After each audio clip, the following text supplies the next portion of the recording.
اعوذ باللہ من الشیطان الرجیم بسم اللہ الرحمن الرحیم ان الحمد للہ نحمده ونستعینه ونستغفره ونعوذ باللہ من شرور انفسنا ومن سیئات اعمالنا من يهده الله فلا مضل له ومن يضلل فلا هادي له وأشهد أن لا إله إلا الله وحده لا شريك له وأشهد أن محمدا عبده ورسوله أما بعد فإن خير الحديث كتاب الله وخير الهدي هدي محمد صلى الله عليه وسلم وشر الأمور محدثاتها وكل محدثة بدعة وكل بدعة ضلالة وكل ضلالة في النار. أعوذ بالله السميع العليم من الشيطان الرجيم من همزه ونفخه ونفثه. بسم الله الرحمن الرحيم. يا أيها الذين آمنوا اتقوا الله حق تقاته ولا تموتن إلا وأنتم مسلمون. يا أيها الناس اتقوا ربكم الذي خلقكم من نفس واحدة وخلق منها زوجها وبث منهما رجالا كثيرا ونساء واتقوا الله الذي تساءلون به والأرحام إن الله كان عليكم رقيبا. يا أيها الذين آمنوا اتقوا الله وقولوا قولا سديدا يصلح لكم أعمالكم ويغفر لكم ذنوبكم ومن يطع الله ورسوله فقد فاز فوزا عظيما. وقال الله تبارك وتعالى يا أيها الذين آمنوا إنما الخمر والميسر والأنصاب والأزلام رجس من عمل الشيطان فاجتنبوه لعلكم تفلحون. إنما يريد الشيطان أن يوقع بينكم العداوة والبغضاء في الخمر والميسر ويصدكم عن ذكر الله وعن الصلاة فهل أنتم منتهون. ہر قسم کی تعریف، حمد و ثنا، کبریائی، بڑائی، پاکیزگی اور بزرگی اللہ رب العالمین کے لیے لائق اور سزاوار ہے، جو تنے تنہا اس ساری کائنات کا خالق و مالک ہے، رازق ہے، مدبر ہے. اسی کے حکم اور اسی کے اشارے سے یہ کائنات چلتی ہے، بستی ہے. لاکھوں کروڑوں اور ان گنت صلاۃ و سلامتی کا نزول ہو تمام ہی انبیاء کرام علیہم السلام کی ذاتوں پر، خصوصاً آخری نبی جناب محمد رسول اللہ صلی اللہ علیہ وسلم کی ذات مبارکہ مطہرہ پر، جن کو اللہ تبارک و تعالی نے آخری نبی بنایا، رحمت للعالمین بنایا، اور آپ کی رسالت کو، آپ کی نبوت کو قیامت تک آنے والے سارے انسانوں کے لیے واجب العمل اور واجب الاطاعت قرار دیا. محترم حضرات، اللہ تبارک و تعالیٰ نے ہم سب کو پیدا کیا، اس دھرتی کے اندر بسایا، اس دنیا کے اندر بھیجا، اور بھیجنے کا مقصد اللہ تبارک و تعالیٰ نے فرمایا کہ لیبلوکم ایکم احسن عملا. اللہ تبارک و تعالیٰ ہمیں جانچنا چاہتا ہے، ہمیں آزمانا چاہتا ہے کہ ہم میں سے کون اچھا عمل کرتا ہے، کون بہتر عمل کرتا ہے، کون اللہ کی اطاعت و فرمانبرداری کے اندر اپنی زندگی کو گزارتا ہے، اور کون اللہ کی نافرمانی کے اندر اپنے اوقات صرف کر دیتا ہے. یہ آزمائش ہے جو میرے لیے، آپ کے لیے اور دنیا کے اندر پائے جانے والے تمام انسانوں کے لیے اللہ تبارک و تعالیٰ نے رکھی ہے. انسان اس مقصد کے حصول کے لیے اور اس آزمائش میں کامیابی حاصل کرنے کے لیے محنت کرتا ہے، کوشش کرتا ہے، اور انسان کو اپنے اس مقصد سے غافل کرنے کے لیے، انسان کو مقصد تخلیق سے دور کرنے کے لیے اس دنیا کے اندر بہت سارے چیلنجز ہیں، اس دنیا کے اندر بہت ساری رکاوٹیں ہیں. ان سب رکاوٹوں کے اندر جو خطرناک رکاوٹ ہے وہ شیطان ہے. یہ شیطان انسان کے ساتھ لگا ہوا ہے، اور شیطان کا کام ہی یہ ہے کہ وہ انسانوں کو اللہ کے راستے سے، سچائی کے راستے سے، دین کے راستے سے اور اللہ تبارک و تعالیٰ کی اطاعت و فرما برداری سے روکے. یہ شیطان کا مشن ہے اور شیطان کا یہ مقصد ہے. اس لیے کہ شیطان نے اللہ تبارک و تعالیٰ سے یہ وعدہ کیا تھا اور اللہ تبارک و تعالیٰ سے یہ بات کہی تھی کہ لأغوینہم اجمعین، کہ میں بنی آدم کو، آدم کی اولاد کو، سب کو گمراہ کر کے چھوڑوں گا، ان کو راہ راست سے، صحیح راستے سے دور کر کے چھوڑوں گا. یہ شیطان کا وعدہ تھا، اور اس وعدے کو پورا کرنے کے لیے، انسانوں کو گمراہ کرنے کے لیے شیطان اس وقت سے لے کر آج تک برابر لگا ہوا ہے، اور شیطان ہمیشہ لگا رہے گا قیامت تک. شیطان انسان کو گمراہ کرنے کے لیے، شیطان انسان کو اللہ کے راستے سے دور کرنے کے لیے، گناہوں کے اندر ڈالنے کے لیے، اللہ کی نافرمانی کے اندر ڈالنے کے لیے شیطان بہت سارے راستے اپناتا ہے، بہت سارے حربے اپناتا ہے اور بہت سارے طریقے اپناتا ہے، جن طریقوں کے ذریعے سے وہ انسان کو اللہ کے دین سے اور اللہ کی یاد سے غافل کرنا چاہتا ہے. یہ کون سے راستے ہیں جن راستوں پہ چل کر یا جن راستوں کو اپنا کر شیطان انسان کو بہکاتا ہے اور شیطان انسان کو گمراہ کرتا ہے؟ یہ راستے مجھے اور آپ کو پتہ ہونا چاہیے. یہ وسائل اور یہ حربے شیطان کے، جن حربوں کو استعمال کر کے شیطان انسان کو اللہ کے دین سے غافل کرتا ہے، یہ حربے ہمیں پتہ ہونا چاہیے تاکہ ہم شیطان کے ان حربوں سے بچ سکیں اور ہماری حفاظت ہم خود کر سکیں. میرے بھائیوں، شیطان کے بہت سارے راستے ہیں، شیطان کے بہت سارے حربے ہیں جو انسان کو گمراہ کرنے کے لیے وہ استعمال کرتا ہے. شیطان کی سب سے بڑی کوشش یہ ہوتی ہے اور شیطان کی سب سے بڑی تمنا یہ ہوتی ہے کہ شیطان انسان کو کفر اور شرک کے اندر ملوث کرے. شیطان انسان کو شرک میں ڈالنا چاہتا ہے، کفر میں ڈالنا چاہتا ہے، اس لیے کہ کفر اور شرک ایسی غلطیاں ہیں، کفر اور شرک ایسے گناہ ہیں کہ جو انسان ان گناہوں کے اندر ملوث ہوتا ہے تو ایسے انسان کو اللہ تبارک و تعالیٰ کبھی معاف نہیں کرتا ہے. یہ ناقابل معافی جرم اللہ تبارک و تعالیٰ کی نظر میں. شیطان انسانوں کو کفر میں ڈالنے کے لیے، شرک میں ملوث کرنے کے لیے ہر ممکن کوشش کرتا ہے، اور انسان کو گمراہ کرنے اور کفر و شرک کے اندر ڈالنے کے لیے شیطان جس چیز کو استعمال کرتا ہے ان میں سے ایک نیک لوگوں کی محبت. نیک لوگوں کی محبت کا غلط تصور لوگوں کو دیتا ہے کہ نیک لوگوں سے محبت کی جائے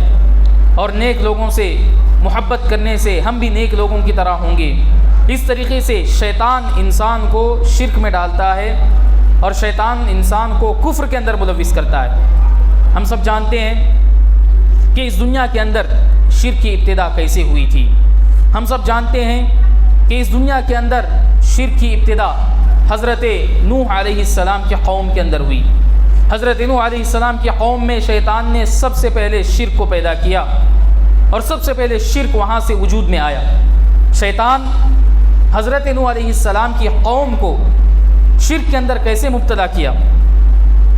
قرآن مجید کے اندر بتایا گیا کان الناس امۃ واحدہ، کہ اس دنیا کے اندر سب کے سب لوگ ایک ہی جماعت پر تھے، سب لوگ ایک ہی طریقے پر تھے، وہ تھا اسلام کا طریقہ، دوسرے کوئی طریقے نہیں تھے. مگر شیطان نے لوگوں کے اندر شرک کو پیدا کیا. حضرت عبداللہ ابن عباس رضی اللہ تعالی عنہما کہتے ہیں کہ حضرت آدم علیہ السلام کے بعد اس دنیا کے اندر بہت ساری نسلیں آئیں اور بہت ساری نسلیں شرک کے اندر ملوث نہیں ہوئیں، سب توحید کے اوپر تھیں. مگر حضرت نوح علیہ السلام کی قوم میں شیطان نے وسوسہ ڈالا. شیطان نے وسوسہ اس طریقے سے ڈالا کہ حضرت نوح علیہ السلام کی قوم کے جو نیک لوگ تھے، جو متقی لوگ تھے، ان متقی لوگوں کی محبت کے نام پر شیطان انسانوں کے اندر شرک ڈالنے میں کامیاب ہوا۔ سورہ نوح کے اندر جس کا تذکرہ کیا گیا، ود، سواع، یغوث اور یعوق، یہ سب جن کی پرستش کیا کرتے تھے، جن کی عبادت کیا کرتے تھے، حضرت عبداللہ ابن عباس کہتے ہیں کہ هذه اسماء رجال صالحین من قوم نوح، یہ جو نام ہے ود، سواع، یغوث اور یعوق وغیرہ، یہ حضرت نوح علیہ السلام کی قوم کے نیک لوگ تھے، متقی لوگ تھے۔ جب ان لوگوں کی وفات ہوئی تو شیطان بعد والوں کے پاس آیا اور لوگوں کے پاس آ کر کہا کہ ان لوگوں کی تصویر بنائی جائے،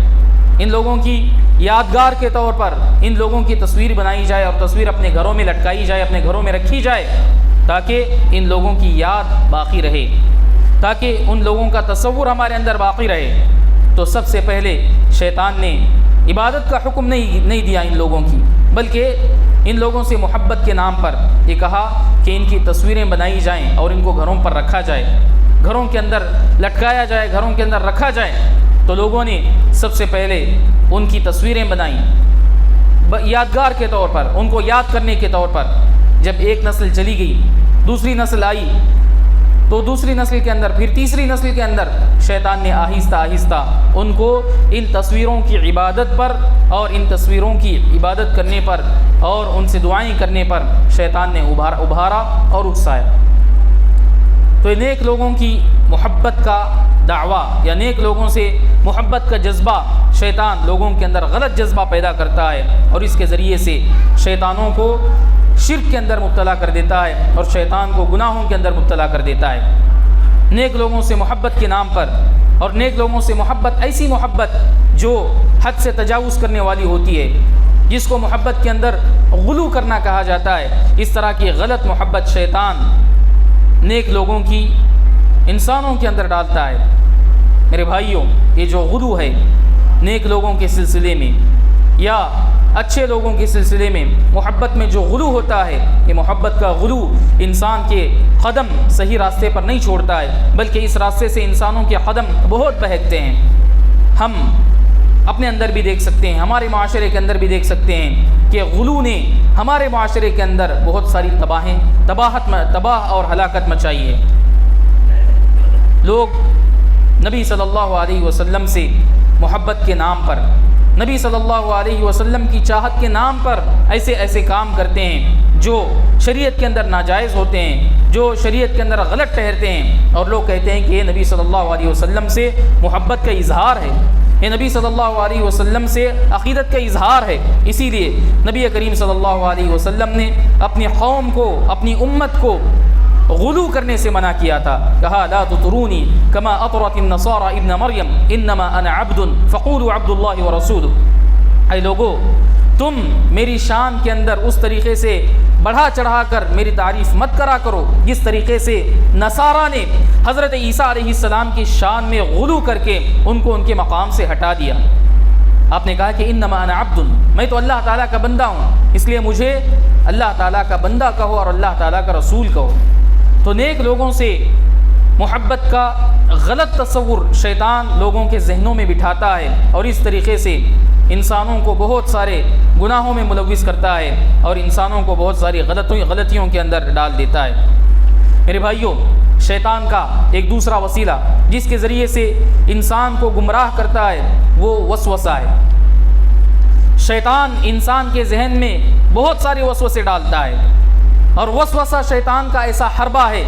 جس کے ذریعے سے شیطان انسان کو گمراہ کر کے چھوڑتا ہے۔ یہ وسوسہ بڑی خطرناک چیز ہے۔ کئی طریقوں سے شیطان انسان کے ذہن و دماغ کے اندر وسوسے پیدا کرتا ہے، اور اس وسوسے کے ذریعے سے انسان کو گمراہ کرنے میں شیطان بڑی حد تک کامیاب ہوتا ہے۔ اسی لیے شیطان کا ایک نام ہی بتایا گیا کہ وہ وسواس ہے۔ شیطان کو وسواس کہا گیا۔ وسواس کا مطلب بہت زیادہ وسوسے ڈالنے والا، بہت زیادہ غلط خیالات انسان کے ذہن میں ڈالنے والا۔ یہ شیطان کا کام ہی وسوسے ڈالنا ہے، اور وسوسے ڈال کر شیطان انسان کو بہت زیادہ گمراہ کرتا ہے۔ حضرت آدم اور شیطان کا تذکرہ قرآن مجید کے اندر کیا گیا۔ حضرت آدم علیہ السلام کو شیطان نے کس طریقے سے ورغلایا اس کا تذکرہ قرآن مجید کے اندر کیا گیا، اور اللہ تبارک و تعالیٰ نے اس ضمن میں کہا کہ فوسوس الیہ الشیطان، فوسوس الیہ الشیطان، قال یا آدم هل ادلک علی شجرۃ الخلد وملک لا یبلی، کہ شیطان حضرت آدم علیہ السلام کے ذہن میں یہ وسوسہ ڈالا اور ان کے دل میں یہ بات پیدا کیا اور کہا هل ادلک علی شجرۃ الخلد، اے آدم کیا میں تمہیں ایسا درخت بتاؤں کہ اس درخت کو کھاؤ گے تم ہمیشہ کے لیے یہاں رہ جاؤ گے، تم ہمیشہ کے لیے رہ جاؤ گے۔ یہ وسوسہ شیطان نے ڈالا، اور اس وسوسے کے ذریعے سے شیطان انسان کے پاس آتا ہے، اور شیطان انسان کے ذہن و دماغ میں بہت سارے وسوسے ڈالتا ہے، ایسے وسوسے جو انسان کے عقیدے کو ختم کر دیتے ہیں، جو انسان کے ایمان کو ختم کر دیتے ہیں، جو انسان کے ایمان کو ڈھا دیتے ہیں۔ ایسے وسوسے شیطان انسان کے ذہن و دماغ میں ڈالتا ہے، اور ان وسوسوں کے ذریعے سے شیطان انسان کو گمراہ کر کے چھوڑ دیتا ہے۔ نبی کریم صلی اللہ علیہ وسلم ایک حدیث کے اندر بیان فرماتے ہیں کہ شیطان تم میں سے کسی انسان کے پاس آتا ہے اور اس کے ذہن میں یہ وسوسہ ڈالتا ہے، یہ خیال ڈالتا ہے کہ اس زمین کو کس نے بنایا، اس آسمان کو کس نے بنایا، فلاں چیز کو کس نے بنایا۔ اس طرح کے سوالات شیطان انسان کے ذہن میں ڈالتا ہے، اور ذہن میں ڈالتے ڈالتے انسان کے ذہن میں شیطان یہ سوال بھی پیدا کرتا ہے کہ اللہ کو کس نے پیدا کیا، فمن خلق اللہ۔ انسان کے ذہن میں شیطان یہ وسوسہ ڈالتا ہے کہ اللہ تبارک و تعالیٰ کو کس نے پیدا کیا۔ یہ سوال ایسا سوال ہے جو غلط ہے، اللہ تعالیٰ کو کس نے پیدا کیا، یہ تو عقیدے کے خلاف ہے، اس لیے کہ اللہ تبارک و تعالیٰ کو کسی نے پیدا نہیں کیا، اللہ تبارک و تعالیٰ کو کسی نے پیدا نہیں کیا، اور نہ اللہ تبارک و تعالیٰ سے کوئی پیدا ہوا ہے۔ اس طرح شیطان انسان کے ذہن میں سوالات پیدا کرتا ہے، سوالات پیدا کرتے ہوئے ایسے سوالات بھی ڈال دیتا ہے جو انسان کے ایمان کے لیے، جو انسان کے عقیدے کے لیے خطرناک ثابت ہوتے ہیں۔ نبی صلی اللہ علیہ وسلم نے فرمایا کہ اس طرح کا کوئی وسوسہ انسان کے ذہن میں آئے، اس طرح کا کوئی خیال انسان کے ذہن میں آئے تو انسان کو فوراً توبہ کرنا چاہیے، فوراً انسان کو درست اپنے خیال کو درست کر لینا چاہیے، اور اللہ تبارک و تعالیٰ کو یاد کر لینا چاہیے۔ تو یہ جو وسوسہ ہے شیطان کا، یہ وسوسہ انسان کو بہت خطرناک طریقے سے گمراہ کرتا ہے، اس لیے شیطانی وسوسوں سے اور شیطانی خیالات جو انسان کے اندر آتے ہیں، ان تمام وسوسوں سے بچنے کی تعلیم دی گئی۔ اسی طریقے سے شیطان انسان کو گمراہ کرنے کے لیے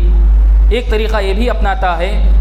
کہ شیطان اپنے آپ کو انسان کے لیے بہت بڑا خیرخواہ ثابت کرتا ہے، اور شیطان انسان سے کہتا ہے کہ میں تیرے حق میں بھلائی چاہتا ہوں، اور اپنے آپ کو انسان کے حق میں خیرخواہ ثابت کرتا ہے کہ میں تیرے حق میں خیر کا جذبہ رکھتا ہوں، میں تیرے لیے خیر چاہتا ہوں۔ یہ خیر خواہی کے جذبے سے شیطان انسان کو بہکاتا ہے۔ حضرت آدم اور شیطان کا جو تذکرہ قرآن مجید کے اندر کیا گیا ہے، جو واقعہ بیان کیا گیا ہے، اس کے اندر ایک بات یہ بھی بتائی گئی کہ شیطان نے حضرت آدم علیہ السلام کو کیسے غلطی پر آمادہ کیا۔ کہا کہ وَقَاسَمَهُمَا إِنِّي لَكُمَا لَمِنَ النَّاصِحِينَ۔ شیطان حضرت آدم علیہ السلام اور حوا علیہ السلام سے قسم کھا کر کے کہا، تاکیدی طور پر کہا کہ میں تمہارا خیر خواہ ہوں، میں تمہارے حق میں بھلائی چاہتا ہوں، میں تمہارے لیے خیر چاہتا ہوں۔ تو شیطان خیر اور بھلائی کے ارادے سے انسان کو یہ کہتا ہے کہ میں خیر خواہ ہوں تمہارا، میں اچھائی چاہتا ہوں۔ تو اس طریقے سے انسان کو شیطان گمراہ کر دیتا ہے۔ تو جو غلطی کرنے کا حکم دیتے ہیں انسان کو، اور جو غلطی کی طرف انسان کو لے جاتے ہیں، وہ اس طریقے سے انسان کے پاس آتے ہیں، گویا وہ انسان کی بھلائی چاہتے ہیں، وہ انسان کو خیر کی طرف لے جانا چاہتے ہیں، مگر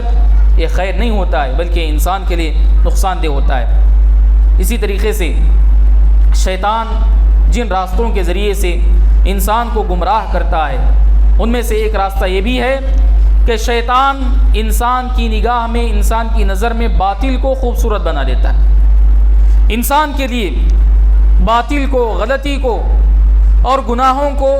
شیطان خوبصورت بنا کے انسان کے سامنے پیش کرتا ہے۔ اسی لیے انسان گناہوں کی طرف لپکتا ہے، انسان غلطیوں کی طرف لپکتا ہے۔ اور شیطان انسان کو اس راستے سے گمراہ کر کے چھوڑ دیتا ہے کہ گناہ جو بھی ہوتا ہے اس گناہ کی قباحت کو انسان کے ذہن سے کمزور کر دیتا ہے، اس گناہ کی ہولناکی کو شیطان انسان کی نگاہوں میں کمزور بنا دیتا ہے، بلکہ اس گناہ کو خوبصورت بنا دیتا ہے، اس گناہ کو خوشنما بناتا ہے، اور اس طریقے سے شیطان انسان کو گمراہ کر دیتا ہے۔ اللہ تبارک و تعالیٰ نے کافروں کا جہاں پر تذکرہ کیا قرآن مجید کے اندر، اس ضمن میں اللہ تبارک و تعالیٰ نے کہا وَزَيَّنَ لَهُمُ الشَّيْطَانُ مَا كَانُوا يَعْمَلُونَ، شیطان ان کے اعمال کو مزین بنا دیا تھا، شیطان نے ان کے اعمال کو خوبصورت بنا دیا تھا۔ تو شیطان انسان کے پاس جب آتا ہے تو انسان کے ذہن و دماغ میں اور انسان کی نگاہ میں گناہ کی قباحت کو ختم کر دیتا ہے اور گناہ کو اچھی چیز بنا کے پیش کرتا ہے۔ شیطان مثال کے طور پر زنا کاری ہے، بڑا قبیح فعل ہے، کبیرہ گناہ ہے،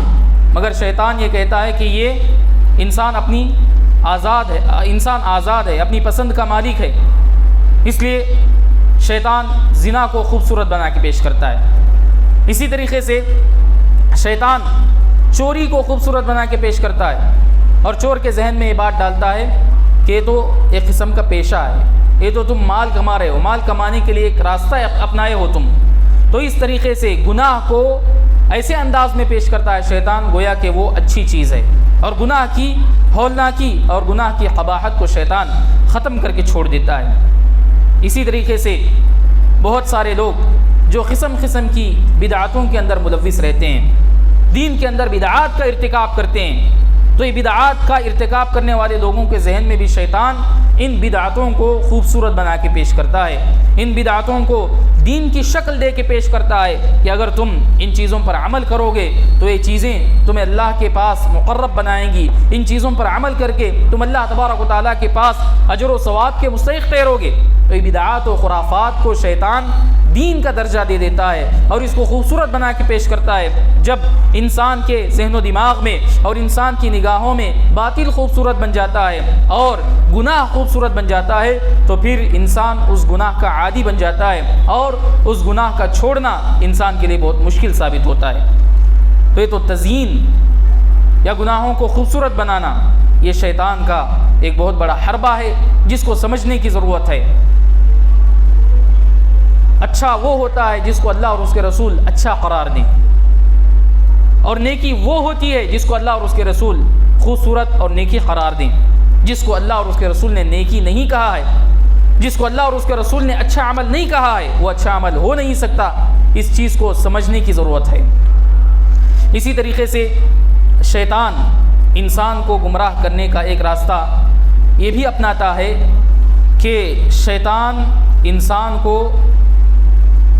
تسویف اور سستی میں ملوث کرتا ہے۔ انسان جب کبھی کوئی نیک عمل کرنا چاہتا ہے، انسان جب کبھی کوئی اچھا عمل کرنا چاہتا ہے تو شیطان انسان کے ذہن میں یہ تصور ڈالتا ہے، یہ خیال ڈالتا ہے کہ ابھی تو وقت بہت زیادہ ہے، ابھی تو عمر بہت باقی ہے، بعد میں کر لیں گے، نیکیاں بعد میں کما لیں گے، اچھائیاں بعد میں کر لیں گے۔ تو یہ جو ڈیلے کرنے کا جو تصور ہے، نیکی کے میدان میں انسان کو پست کرنے کا، نیکی کے میدان میں انسان کو سست بنانے کا جو طریقہ ہے، یہ بھی شیطان کا ایک بہت بڑا حربہ ہے جس کے ذریعے سے انسان کو شیطان نیکیوں سے دور کر دیتا ہے اور اس کو گناہوں سے قریب کر دیتا ہے۔ نبی صلی اللہ علیہ وسلم ایک حدیث کے اندر ارشاد فرماتے ہیں کہ جب انسان رات میں سو جاتا ہے، انسان جب رات میں سو جاتا ہے تو شیطان انسان کے کان میں پیشاب کرتا ہے، شیطان انسان کے کان میں پیشاب کرتا ہے، اور جب انسان صبح بیدار ہونے کی کوشش کرتا ہے، فجر کی نماز کے لیے انسان صبح بیدار ہونے کی کوشش کرتا ہے تو شیطان انسان کو یہ کہتا ہے کہ نم علیک لیل طویل، ابھی سو جاؤ، ابھی آرام کرو، رات بہت باقی ہے۔ یہ کہہ کر شیطان انسان کو نیکی سے روک دیتا ہے اور انسان یہ سوچتا ہے کہ تھوڑی دیر کے بعد جاگیں گے، تھوڑی دیر کے بعد بیدار ہوں گے، اور تھوڑی دیر کے بعد بیدار ہونے کے اس تصور سے انسان کو شیطان سلا دیتا ہے، اور انسان کے ساتھ یہ معاملہ ہوتا ہے کہ جب انسان اٹھتا ہے جاگتا ہے تو اس وقت سورج طلوع ہو چکا ہوتا ہے اور فجر کی نماز کا وقت ختم ہو چکا ہوتا ہے۔ یہ شیطان کا حربہ ہے جو انسان کو نیکی کرنے سے روک دیتا ہے، اور نیکی کرنے کے میدان میں جب انسان ارادہ کرتا ہے تو شیطان یہ کہتا ہے کہ ابھی وقت بہت باقی ہے، بعد میں نیکی کی جائے گی۔ تو اس طرح کا تصور اپنے اندر رکھنے والے بہت سارے انسان ہوتے ہیں جو نیکی کرنے کے سلسلے میں فوراً اس کو نیکی کے کام کو آگے بڑھ کر کرنے کا تصور یا خیال اپنے اندر نہیں رکھتے، بلکہ یہ سوچتے ہیں کہ نیکی بعد میں کریں گے، نیکی کرنے کے لیے وقت بہت باقی ہے۔ تو اس طرح کی سوچ یہ اصل میں شیطان کی طرف سے ہوتی ہے۔ شریعت کے اندر یہ تعلیم دی گئی ہے کہ انسان کو نیکی کرنے کا، عمل صالح کرنے کا، اجر و ثواب کمانے کا جو جتنا موقع جہاں ہاتھ آ جائے انسان کو اس موقع سے فائدہ اٹھا لینا چاہیے، اور نیکی کرتے ہوئے کبھی سستی اور کاہلی کا شکار نہیں ہونا چاہیے۔ شریعت کی تعلیم ہے۔ نبی صلی اللہ علیہ وسلم نے فرمایا کہ لا تحقرن من المعروف شیئا، تم نیکی اور اچھائی کے کسی بھی کام کو حقیر اور کمتر نہ سمجھو، ہر نیکی سے فائدہ اٹھانے کی کوشش کرو اور ہر نیکی کو غنیمت سمجھنے کی کوشش کرو۔ نیکی کا موقع جہاں آ جائے انسان کو آگے بڑھ کر نیکی کرنی چاہیے، اور اس کے اندر سوچنا نہیں چاہیے، اور اس کو بعد کے لیے یا آئندہ کے لیے اس کو نہیں ٹالنا چاہیے۔ اسی طریقے سے شیطان انسان کو جن راستوں سے گمراہ کرتا ہے ان میں سے ایک راستہ یہ بھی ہے کہ شیطان انسان سے جھوٹے دعوے کرتا ہے۔ شیطان انسان سے جھوٹے دعوے کرتا ہے، اور جھوٹے دعوے کر کے انسان کو نیکی کے راستے سے روک دیتا ہے، اور غلط قسم کے دعوے شیطان انسان کے سامنے کرتا ہے، اور غلط امیدیں انسان کے اندر پیدا کرتا ہے۔ جب انسان اچھائی کا ارادہ کرتا ہے اور نیکی کا ارادہ کرتا ہے تو شیطان انسان کے ذہن میں غلط قسم کے وعدے، غلط قسم کے خیالات پیدا کرتا ہے، اور غلط قسم کے دعوے کرتا ہے اور اس سے وعدے کرتا ہے۔ اللہ تبارک و تعالیٰ نے جہاں اللہ کے راستے میں خرچ کرنے کی بات بتائی گئی ہے، مال اللہ تبارک و تعالیٰ کے راستے میں خرچ کرنے اور انفاق فی سبیل اللہ کی بات جہاں اللہ تبارک و تعالیٰ نے بتائی، تو انفاق کے راستے میں جو چیز رکاوٹ بنتی ہے، اور شیطان انفاق سے، اللہ کے راستے میں خرچ کرنے سے انسان کو جس طریقے سے روکتا ہے اس کا تذکرہ کرتے ہوئے فرمایا الشیطان یعدکم الفقر ویأمرکم بالفحشاء، شیطان تم سے فقر و فاقے کا وعدہ کرتا ہے، شیطان تم سے غریبی کا وعدہ کرتا ہے کہ اللہ تبارک و تعالیٰ کے راستے میں خرچ کرو گے، فلاں چیز کے اندر اپنا مال خرچ کرو گے تو تم غریب ہو جاؤ گے، تم کنگال ہو جاؤ گے، غربت کا شکار ہو جاؤ گے، تمہارے بال بچوں کا کوئی پرسان حال نہیں ہوگا، تم مال کیوں خرچ کرتے ہو؟ تو جب انسان اللہ کے راستے میں خرچ کرنے کا ارادہ کرتا ہے تو شیطان اس سے یہ وعدہ کرتا ہے کہ تم غربت کے شکار ہو جاؤ گے، یہ غلط وعدہ کرتا ہے۔ مگر جہاں گناہوں کے میدان میں خرچ کرنے کی بات ہے، جہاں غلط کاموں کے اندر، خلاف شریعت کاموں کے اندر خرچ کرنے کی بات ہوتی ہے تو شیطان اس پر ابھارتا ہے۔ آگے فرمایا وَيَأْمُرُكُمْ بِالْفَحْشَاء، ایک طرف تو شیطان اللہ تبارک و تعالیٰ کے راستے میں خرچ کرتے وقت غریبی کا وعدہ دلاتا ہے اور غریبی کا ڈر انسان کے اندر پیدا کرتا ہے، مگر دوسری طرف وَيَأْمُرُكُمْ بِالْفَحْشَاء، دوسری طرف شیطان تمہیں بے حیائی کا کام انجام دینے کا حکم دیتا ہے، غلط کام کرنے کا حکم دیتا ہے۔ تو اس طریقے سے ہم دیکھ سکتے ہیں کہ کتنے لوگ ایسے ہیں ہمارے معاشرے کے اندر، جب اللہ کے راستے میں خرچ کرنے کی باری آتی ہے، جب نیکی کے کاموں میں خرچ کرنے کی باری آتی ہے تو بہت سوچتے ہیں اور بہت سوچتے ہیں اور کئی مرتبہ سوچتے ہیں خرچ کرنے کے لیے، مگر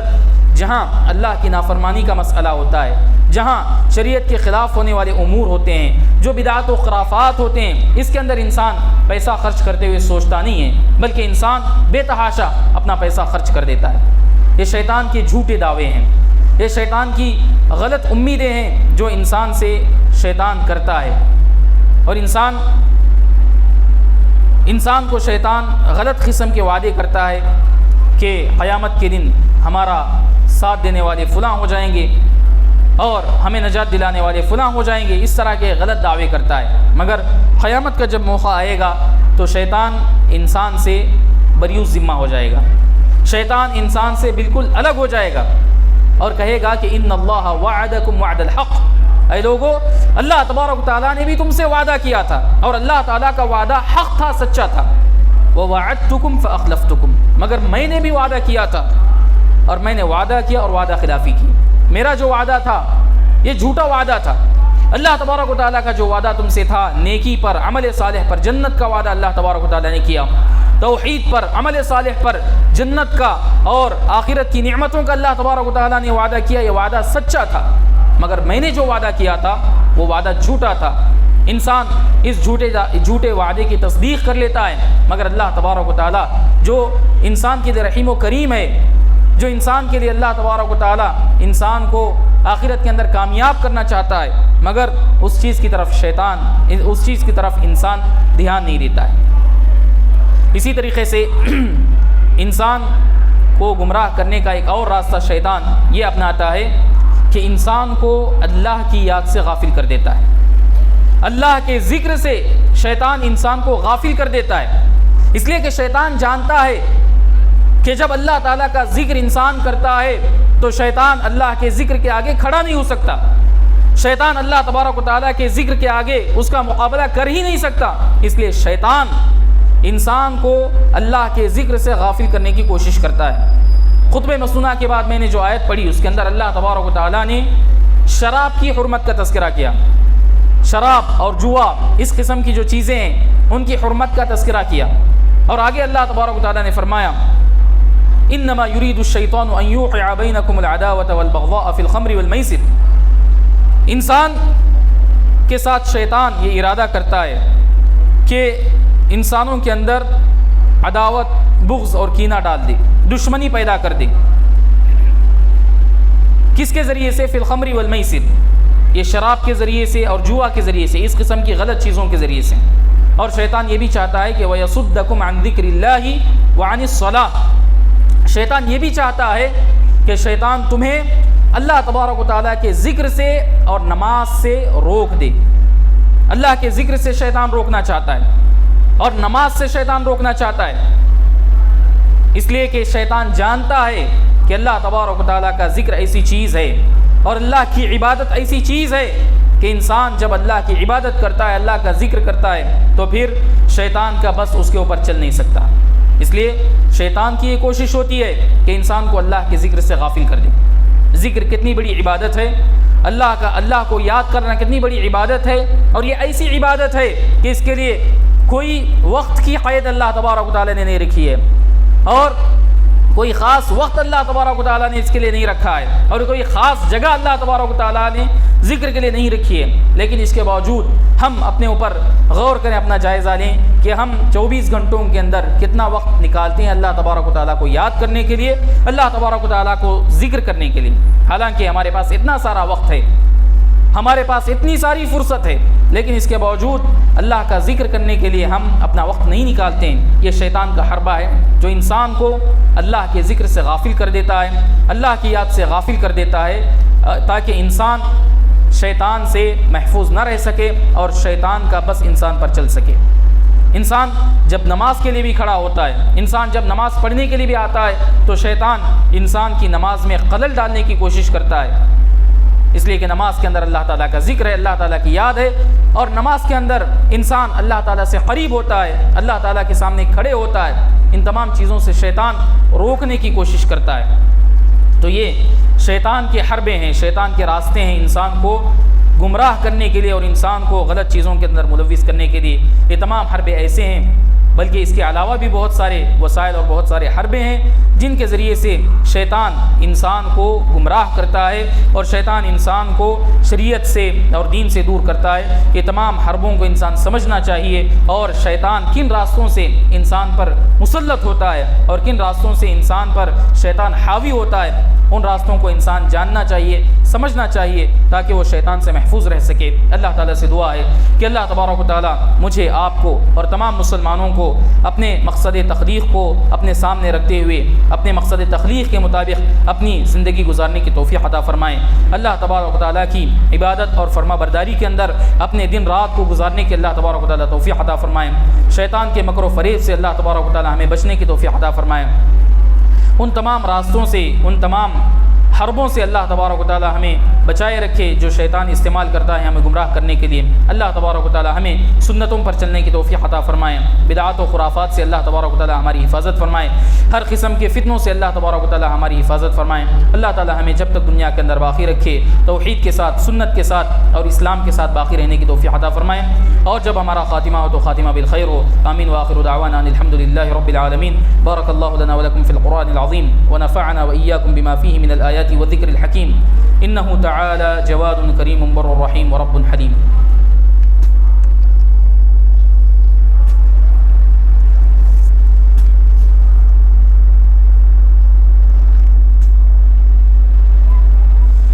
ان الحمد للہ نحمده ونستعینه ونستغفره ونعوذ بالله من شرور انفسنا ومن سیئات اعمالنا من يهده الله فلا مضل له ومن يضلل فلا هادي له واشهد ان لا اله الا الله وحده لا شريك له واشهد ان محمدا عبده ورسوله اما بعد فان خير الحديث كتاب الله وخير الهدي هدي محمد صلى الله عليه وسلم۔ اعوذ باللہ من الشیطان الرجیم، بسم اللہ الرحمن الرحیم۔ ان اللہ وملائکتہ یصلون علی النبی یا ایہا الذین آمنوا صلوا علیہ وسلموا تسلیما۔ اللہم صل علی محمد وعلی آل محمد کما صلیت علی ابراہیم وعلی آل ابراہیم انک حمید مجید۔ اللہم بارک علی محمد وعلی آل محمد کما بارکت علی ابراہیم وعلی آل ابراہیم انک حمید مجید۔ اللہم انصر من نصر دین محمد صلی اللہ علیہ وسلم وجعلنا منہم واخذل من خذل دین محمد صلی اللہ علیہ وسلم ولا تجعلنا منهم آمین۔ عباد اللہ رحمنی ورحمکم اللہ، ان اللہ یأمر بالعدل والإحسان وإیتاء ذی القربى وینہى عن الفحشاء والمنکر والبغی یعظکم لعلکم تذکرون۔ اذکروا اللہ یذکرکم وادعوہ یستجب لکم ولذکر اللہ اکبر واللہ یعلم ما تصنعون۔